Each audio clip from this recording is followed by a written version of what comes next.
안녕하세요 여러분. 오늘도 주님과 걸음 맞춰 동행하는 그런 여러분의 하루가 되기를 주님의 이름으로 축복합니다. 오늘 본문 레위기 24장입니다. 여호와께서 모세에게 말씀하여 이르시되 이스라엘 자손에게 명령하여 불을 켜기 위하여 감람을 찧어낸 순결한 기름을 내게로 가져오게 하여 계속해서 등잔불을 켜둘지며 아론은 회막안 증거계 휘장 위에 밖에서 저녁부터 아침까지 여호와 앞에 항상 등잔불을 정리할지니 이는 너희 대대로 지킬 영원한 규례라. 그는 여호와 앞에서 순결한 등잔대 위에 등잔대를 항상 정리할지니라.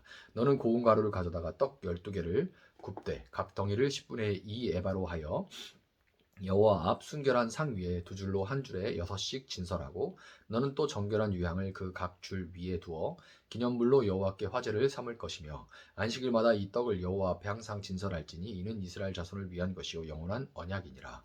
이 떡은 아론과 그의 자손에게 돌리고 그들은 그것을 거룩한 곳에서 먹을지니 이는 여호와의 화제 중 그에게 돌리는 것으로서 지극히 거룩함이니라. 이는 영원한 규례니라. 이스라엘 자손 중에 그의 어머니가 이스라엘 여인이요 그의 아버지는 애굽 사람인 어떤 사람이 나가서 한 이스라엘 사람과 진영 중에서 싸우다가 그 이스라엘 여인의 아들이 여호와의 이름을 모독하며 저주함으로 무리가 끌고 모세에게로 가니라. 그의 어머니의 이름은 슬로미시요 단지파 디브리의 딸이었더라. 그들이 그를 가두고 여호와의 명령을 기다리더니 여호와께서 모세에게 말씀하여 이르시되 그 저주한 사람을 진영 밖으로 끌어내어 그것을 들은 모든 사람이 그들의 손을 그의 머리에 얹게 하고 온 회중이 돌로 그를 칠지니라. 너는 이스라엘 자손에게 말하여 이르라. 누구든지 그의 하나님을 저주하면 죄를 담당할 것이요 여호와의 이름을 모독하면 그를 반드시 죽일지니 온 회중이 돌로 그를 칠 것이니라. 거류민이든지 본토인이든지 여호와의 이름을 모독하면 그를 죽일지니라. 사람을 쳐 죽인 자는 반드시 죽일 것이요 짐승을 쳐 죽인 자는 짐승으로 짐승을 갚을 것이며 사람이 만일 그의 이웃에게 상해를 입혔으면 그가 행한 대로 그에게 행할 것이니 상처에는 상처로 눈에는 눈으로 이에는 이로 갚을지라. 남에게 상해를 입힌 그대로 그에게 그렇게 할 것이며 짐승을 죽인 자는 그것을 물어줄 것이요 사람을 죽인 자는 죽일지니 거류민에게든지 본토인에게든지 그 법을 동일하게 할 것은 나는 너희 하나님 여호와임이니라. 모세가 이스라엘 자손에게 말하니 그들이 그 저주한 자를 진영 밖으로 끌어내어 돌로 쳤더라. 이스라엘 자손이 여호와께서 모세에게 명령하신 대로 행하였더라. 아멘. 자, 레위기 23장에서 절기에 관한 규정을 주신 하나님은 그것에 이어서 성소의 등잔불과 진설병에 관한 규정을 주십니다. 등잔의 불은 저녁과 아침으로 관리해서 등잔불이 항상 켜져 있도록 그렇게 관리를 해야 되는데요. 창세기 1장에서 볼 수 있듯이 저녁이 되고 아침이 되니 이는 첫째 날이라. 저녁이 되고 아침이 되니 이는 둘째 날이라. 이렇게 나오죠. 이스라엘의 하루는 우리는 이제 아침이 하루의 시작인데 이스라엘의 하루는 저녁에 시작해서 다음날 저녁까지가 이제 이스라엘의 하루 개념입니다. 그렇기 때문에 이제 이 등잔불에 대한 규정은 불을 꺼뜨리지 않기 위해서 하루 2번 시간을 정해서 불 관리를 하라는 이 시간에 관한 규정이에요. 시간에 관한 규정이라고 할 수 있습니다. 진설병에 관한 규정 역시 마찬가지예요. 진설병은 각 덩이마다 고운 가루, 밀가루의 고운 가루 4.4리터가 들어갈 정도로 한 덩이마다 엄청 큰 덩이죠. 큰 떡덩이 6개를 떡이라고 말해야 되나? 뭐 이만할 텐데 그 6개를 쌓아서 여기 칸막이가 있어요. 그래서 이렇게 쌓아 올려요. 2줄로 이스라엘 12지파를 상징하죠. 이 2줄로 쌓아서 하나님 앞에 진설하는데 일주일 동안 진설을 합니다. 그리고 매 안식일마다 떡을 교체해서 더운 떡을 드려야 되는 거예요. 안식일 날. 그래야 되기 때문에 그 많은 양을 이제 또 그 모양대로 잘 만들어서 더울 때 딱 안식일이 시작될 때 이렇게 드려야 되니까 매주 루틴이 있겠죠. 시간을 정하고 떡을 준비해서 더운 상태에서 떡을 드리고 그 떡이 거룩한 떡이었기 때문에 또 그 떡을 내왔을 때는 이제 일주일 줬다가 이제 교체하고서 그 떡을 내오잖아요. 그럼 그냥 거룩한 떡이기 때문에 그냥 막 버려버리고 그럴 수 없어요. 양도 버리기엔 너무 아까운 양이기도 하지만 그것을 이제 딱딱해졌겠지만 또 이렇게 스팀 다시 이렇게 물 좀 해가지고 덮이면 다시 먹을 수 있게 되는 거죠. 그러니까 그거를 한 주 동안 다음 한 주가 올 때 와서 다시 안식일 날 또 새로운 걸 받을 때까지 잘 제사장들끼리 분배를 해서 한 주 안에 소비를 딱 할 수 있도록 다 계획을 잘 짜야 되는 겁니다. 그래서 그 맞게 양을 배분해서 해야 되는 거예요. 자, 일전에 진설병은 이스라엘 12지파 즉 하나님의 모든 백성들이 충분히 먹고도 12광주리가 남을 만큼 풍성한 산떡이신 예수님을 상징하고, 등잔불은 진설병의 맞은편에서 진설병을 비춰주는 조명하시는 성령님을 상징한다. 그렇게 말씀을 드렸습니다. 출애굽기 할 때. 자, 본문 8절은 매 안식일마다 진설병을 드리고 매일 2번 등잔불을 관리하여 등잔불이 꺼지지 않게 하는 것은 하나님께서 이스라엘 자손을 위해 주신 영원한 언약이라. 이렇게 말씀하는데요. 말씀이신 예수님을 우리 마음의 성소에 모시고 계시의 빛을, 그것을 깨닫는 그 계시의 빛을 비춰주심으로 그 말씀을 깨닫고 삶 속에서 그 말씀이 기억나도록 하시는 성령님이 계시기에 하나님의 백성인 우리는 영원히 하나님 앞에서 언약의 식탁, 천국의 잔치를 누리는 삶을 살 수 있게 된 거예요. 자, 하나님께서 절기에 의해서 이렇게 시간에 따라 관리해야 하는, 하루 2번 관리해야 되는 그 등불과 또 매주 계획을 세워서 이렇게 정기적으로 드려야 되는 그 떡에 대해 말씀하신 것은 그것이 우리 일상의 가장 우선순위에 있어야 한다는 것을 강조하시는 겁니다. 그래서 절기에 이어서 이 시간과 계획에 대해서 이야기를 하시는 거예요. 여러분, 사랑하는 사람들과 교제를 나누는 것은 계획을 세우고 시간을 정해서 꼭 해야 하는 중요한 일이지만, 그럼에도 불구하고 시간을 내지 않고 계획을 세우지 않은 채 그냥 시간 나면, 시간 되면 해야지라고 생각하면 바쁜 일상 속에서 놀라우리만큼, 그게 정말 중요한데 그럼에도 불구하고 정말 놀라우리만큼 우선순위에서 뒤로 밀리고 마는 그런 일입니다. 그렇죠. 본문 10절부터 23절에는 하나님과의 교제를 뒤로 미룬 사람이 결국 어떻게 되는지를 적나라하게 보여주는 사건이 등장합니다. 그래서 이 사건이 여기 배치되는 거예요. 이스라엘 사람 2명이 진영 중에서 싸우게 됐는데 그중 한 사람이 공공연하게 여호와의 이름을 모독하며 저주하는 일이 일어났습니다. 뭐라고 저주했는지는 모르겠는데 하나님을 모욕한 거죠. 성경은 그 사람의 아버지는 이집트 사람이고 어머니가 이스라엘 사람이다, 이렇게 기록을 하는데요. 이거는 그 사람이 이제 혼혈이기 때문에 그런 몹쓸 일을 벌였다, 이런 의미가 아닙니다. 이스라엘은 굉장히 가부장적인 사회였지만 자녀를 하나님의 사람으로 기르는 것은, 그 아이를 끼고 기르는 어머니에게 그 책임이 부여되어 있었어요. 그렇기 때문에 그 사람이 공공연히 하나님을 모독하고 저주하는 상태에 이른 것이 어떤 이유에서는지를 보여주는 겁니다.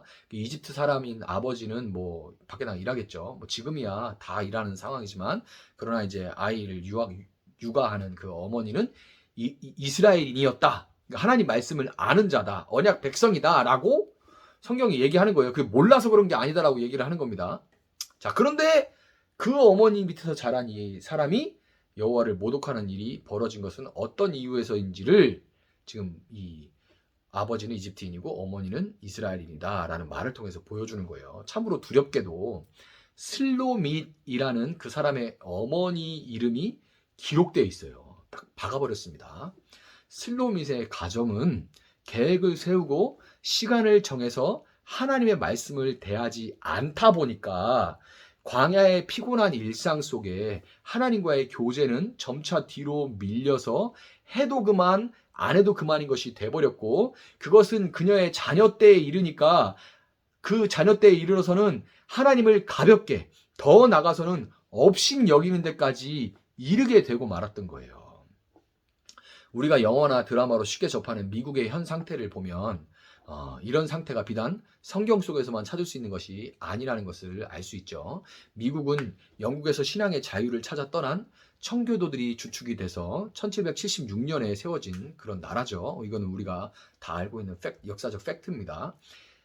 미국을 개척하는 그 개척 당시에는 그들의 신앙과 청교도적인 신앙과 낯설고 위협적인 그런 환경으로 인해서 더욱 하나님을 의지하면서 고된 일상 속에서도 막 개척하면서 밭을 만들고 이제 토지를 일구면서 고된 일상 속에도 매일 저녁 모여서 함께 시간을 내고 계획을 딱 그거 중심으로 해서 그렇게 온 가족이 하나님 말씀 앞에 모여 잠깐이나마라도 모여서 그리고 함께 기도하는 그런 시간을 가졌겠죠. 그렇지만 시간이 흘러서 경제가 급속도로 발달하며 점차 하나님과의 교제는 뒤로만 밀려나게 됐고 여전히 세계에서 가장 종교적인 국민들이 모인 나라라고 하는 그런 미국에서 지저스, 갓댐 뭐 이렇게 이거는 이런 말들이 아주 세상에 지저스라는 말은 안 믿는 사람 쓰죠 미국에서. 그게 정말 예수님이 주여 이런 말이 아니잖아요. 그냥 안타까움을 표현하는 의성어나 혹은 그러니까 예수님이라는 그 이름이 혹은 God 그것 꼭 캐피탈 G를 쓰더라고요. God damn 뭐 이런 거 아주 그런 의성어로 전락해버렸거나 아니면 심한 경우에 쌍스러운 욕으로 사용되면서 하나님을 업신여기고 모욕하는 상태에 그 말로도 다 드러나는 거죠. 그렇게 그런 상태에 빠져들게 된 거예요. 불과 이제 몇백 년이 지나면서 몇 세대가 지나면서 슬로밋의 아들은 신성 모독을 범한 이유로 그것을 들어서 부정해진 사람들이 그에게 손을 얹어 모든 부정을 다 그에게 전가한 후에 돌로 침을 받아서 결국 죽고 말았습니다. 하나님과의 교제를 포기하고 분주한 세상의 급류에 몸을 맡긴 채 살아가다가 세상의 정신에 흠뻑 취해서 하나님을 모독하고 그분과의 관계가 끊어지게 된 그런 사람은 결국 자신의 부정함을 스스로 짊어진 채 영원한 죽음으로 나아갈 수밖에 없는 거예요. 여러분 미국의 상태뿐만이 아니라 우리는 지금 각종 TV 연애 프로그램에서 하나님의 이름을 모욕하고 있는 것을 목도하고 있는 그런 시대에 살고 있고 이런 상태에 빠진 것은 세상은 원래 그래요. 그런데 그들이 왜 부쩍 이러냐면 우선 믿는다고 하는 우리가 먼저 하나님을 무겁게 여기고 삶의 우선순위에 두지 않은 그런 삶으로 빌미를 제공했기 때문입니다. 다른 이유를 댈 수가 없어요. 여러분 하나님과 그분의 말씀에 가까이지 않는 그런 삶은 우리의 다음 세대에 그대로 전해지고 악은 항상 더 악해져 갈 뿐입니다. 오늘 우리가 코로나19 시대에 참 예배당 그런 문화의 그런 시스템에 익숙한 우리가 코로나 시대에 그런 모일 장소가 없고 이러다 보니까 특히 우리 교회 같은 경우 그러죠. 신앙생활 하는 것 같지 않다. 뭔가 이상하다. 이런 저도 그런 부분이 있어요. 저는 이제 7년 동안 아프리카에서 혼자서 매일 그냥 눈 뜨면 바로 무릎 꿇는 것을 습관으로 들인 게 지금도 이어지고 있어서 저는 그렇게 불편한 건 아닌데 저는 혼자서 집에서 이렇게 자고 일어나면 바로 그냥 무릎부터 꿇으면서 그 자리에서도 울면서 기도도 하고 여러분 생각하면서 기도도 하는 것이 그냥 이게 오랜 습관이 돼 있어요. 그게 예배당이든 아니든 제가 그냥 무릎 꿇는 곳이 예배당이 되는 겁니다. 뭐 좀 답답한 면은 있죠. 왜냐하면 이제 울부짖고 막 그러지는 못하니까요. 소리 지르고 그러고 싶을 때도 있고 찬양도 좀 크게 하고 싶을 때가 있는데 새벽에는 윗집 아랫집 다 들리잖아요. 그래서 조용히 두런두런 하는 것이 좀 있어서 답답하긴 한데 중요한 것은요. 혼자 있더라도 혼자 그 시간과 계획을 짜야 되는 거예요. 바빠서 그 시간을 못 내는 사람은 진짜 없습니다. 5분, 10분, 15분 특히 이 새날을 집중해서 한번 어디 출근하다가 출근하는 길에 조금 서둘러서 출근하고 가는 길에 듣고 직장으로 들어가기 전에 차 세워놓고 파킹하고 거기서 기도하는 것을 내 루틴으로 삼아도 되는 거예요. 어쨌든 중요한 거는 시간과 계획을 짜야 됩니다. 그렇다는 건 그게 내 우선순위에 들어갔다는 얘기예요. 그래야 되는 거예요. 그러지 않으면 여러분이 코로나19 못 견딥니다. 그리고 여러분 코로나19가 끝나면 모든 것이 끝날 것 같죠? 그렇지 않아요. 여러분 이 시간에 이런 기간에 이것을 습관을 들여야 돼요. 어디다 던져놔도 예배자로 살 수 있는 이 훈련을 해야 됩니다. 그 첫 번째 발작은 시간과 계획을 어떤 시간에 어떻게 한다 하는 계획을 짜는 겁니다.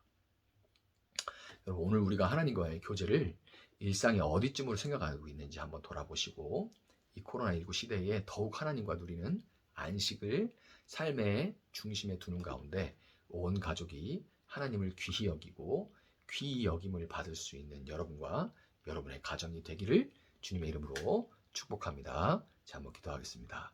사랑하시는 하나님 감사합니다. 하나님, 사람들이 죽어갈 때 가장 많이 후회하는 것이 내가 그때 그 누군가와 더 많이 이야기를 나눌 걸, 내가 누군가에게 더 많은 시간을 낼 걸, 그런 이야기라고 한답니다. 돈을 좀 더 많이 벌 걸, 그때 투자를 할 걸, 이런 후회를 하는 사람은 거의 없고 대부분 관계에 있어서 더 많은 시간과 더 많은 따뜻한 말을 건네지 못한 것들을 그렇게 후회한다고 합니다. 우리가 얼마나 어리석은지 모릅니다, 주님. 오늘 사랑하는 사람에게 전화 한 통, 같이 식사 한 끼 하지 못하는, 무엇 때문에 이렇게 바쁘고 분주한지 모르는 그런 삶을 살아가고 있는 우리를 봅니다. 하나님, 그러나 모든 사람에게 하루는 24시간으로 주어져 있고, 하나님, 우리에게 그 시간의 중심에 하나님과의 관계를 둘 수 있게 하여 주시기를 원합니다. 계획을 짜서 말씀을 대하고 시간을 내어서 기도할 수 있는 그런 우리가 될 수 있게 하여 주시기를 원합니다. 코로나19 때문에 장소가 없어서 예배가 예배 같지 않다고, 하나님을 만날 수가 없다고, 답답하다고 너무나 이해할 수 있는 말이지만, 그러나 하나님, 이 시간을, 이 위기를 기회로 바꿔 어느 곳에 있든지 예배자로 살아갈 수 있는 그런 저희들이 될 수 있도록 주님 도와주시기를 원합니다. 하나님, 우리가 예배하지 않는 모습을 보이는 것은 그대로 다음 세대에 이어지고, 다음 세대들은 악한 우리보다 더 악하게 하나님을 알지 못하고 모독하는 세대가 될 것입니다. 두려움을 갖게 하여 주시고, 하나님, 정말 우리가 깨어 우리의 시간의 중심에, 계획의 중심에 늘 주님이 계실 수 있도록 하여 주셔서 참으로 진정 예배자로 살아갈 수 있도록 하나님 함께하여 주시옵소서. 감사합니다. 주님, 예수님의 이름으로 기도합니다. 아멘. 오늘 주신 말씀 붙들고 계속해서 기도합니다.